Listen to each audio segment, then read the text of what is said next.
guys, kami dari kelompok 2. Ini adalah pengolahan air limbah di salah satu pabrik farmasi. Ini adalah buffer tank yang berfungsi untuk menampung air limbah cephalosporin sebelum diolah pada reaktor tank. Reaktor tank ini berfungsi untuk pengolahan awal air limbah atau pretreatment sebelum pengolahan dilanjutkan secara biologis. Pretreatment ini bertujuan untuk menghilangkan sifat toksik antibiotik terhadap mikroorganisme, yaitu bakteri yang akan dipakai dalam pengolahan air. Proses pengolahan berjalan secara otomatis dengan menaikkan pH air hingga 10-11 dengan penambahan NaOH, lalu dibiarkan bereaksi 8-10 jam. Selanjutnya, pH air limbah dinetralkan dengan HCl sebelum akhirnya dialirkan ke bak ekualisasi. Equalization Production. Unit ini berfungsi menghomogenkan kualitas dan kuantitas air limbah produksi gedung obat tradisional, reaktor tank, dan drain filter press sebelum diolah pada unit-unit selanjutnya. Air limbah ditransfer secara kontinu dengan pompa ke anaerob tank. Anaerob tank. Mikroorganisme anaerob yang sebagian besar terdiri atas bakteri dalam anaerob tank mendegradasi komponen organik dalam air limbah dalam kondisi tanpa oksigen atau anaerob untuk menjaga kontak air limbah dari ruang terakhir anaerob tank ke titik inlet bak. Air limbah yang telah diolah selanjutnya dipompakan ke equalization mixing. Equalization mixing. Unit ini berfungsi menghomogenkan kualitas dan kuantitas air dari anaerob tank dengan air limbah dari sumber-sumber produksi dan domestik lainnya.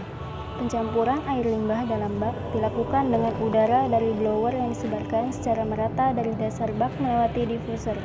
Air limbah lalu ditransfer secara kontinu dengan pompa ke pH adjustment tank. pH adjustment tank. Pengolahan dalam bak ini bertujuan menetralkan pH air limbah dalam kisaran 6-8 agar proses pengolahan selanjutnya secara biologis aerob berlangsung optimal. Contoh pH dilakukan secara otomatis dengan pH controller. Dosis asam dengan HCl dilakukan bila air limbah bersifat basah dengan pH lebih besar dari 8, dan dosis basah dengan NaOH dilakukan saat air limbah bersifat asam dengan pH kurang dari 6. Pengadukan dalam bak berlangsung dengan mendistribusikan udara blower dari bagian bawah bak. Air limbah selanjutnya melimpah atau overflow ke aeration tank. Massa bakteri dalam aerasi tank mendegradasi komponen polutan dalam air limbah dengan bantuan suplai udara dari blower.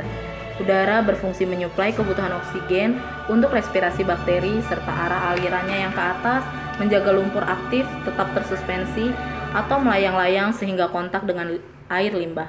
Pada bagian akhir dari aerasi tank terdapat koagulan tank yang berfungsi membuat aliran menjadi lebih tenang sebelum masuk ke sedimentasi tank, sehingga lumpur lebih mudah menggumpal dan mengendap pada bak berikutnya. Bila penggumpalan dan pengendapan lumpur tidak sempurna, dapat dilakukan penambahan bahan kimia PaC dalam koagulan tank sedimentasi. Unit ini berfungsi memisahkan massa bakteri dari air hasil olahan dari aerasi tank.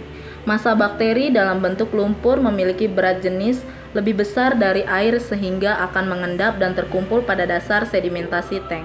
Saat pompa dalam bak berjalan, lumpur dipompakan keluar bak menuju aerasi tank, ekualisasi tank atau sludge tank.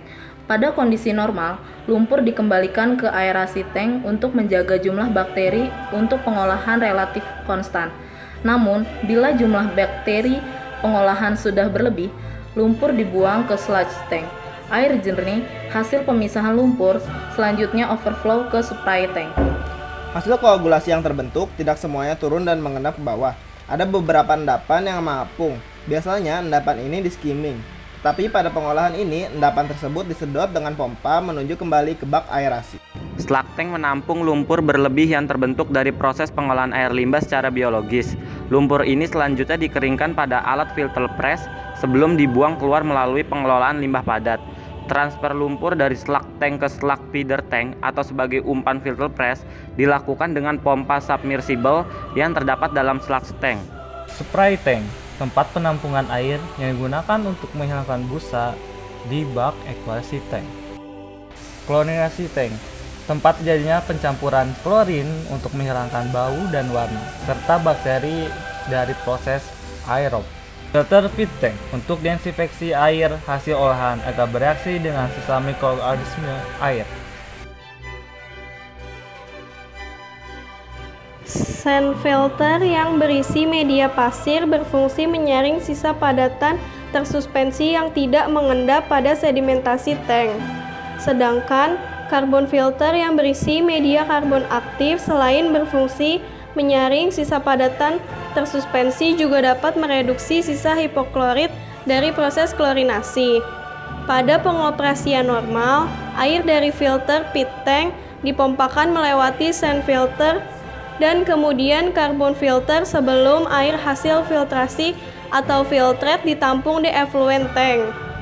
Bila media telah jenuh atau tersumbat oleh padatan dari penyaring, filter di backwash dengan menggunakan air hasil olahan dari effluent tank. Effluent tank menampung air hasil olahan untuk selanjutnya digunakan kembali atau reuse untuk siram taman, dipakai untuk backwash filter ataupun dialirkan ke saluran umum atau fish pond. Untuk kedua penggunaan pertama di atas, air dipompakan dari bak menggunakan pompa outlet atau effluent.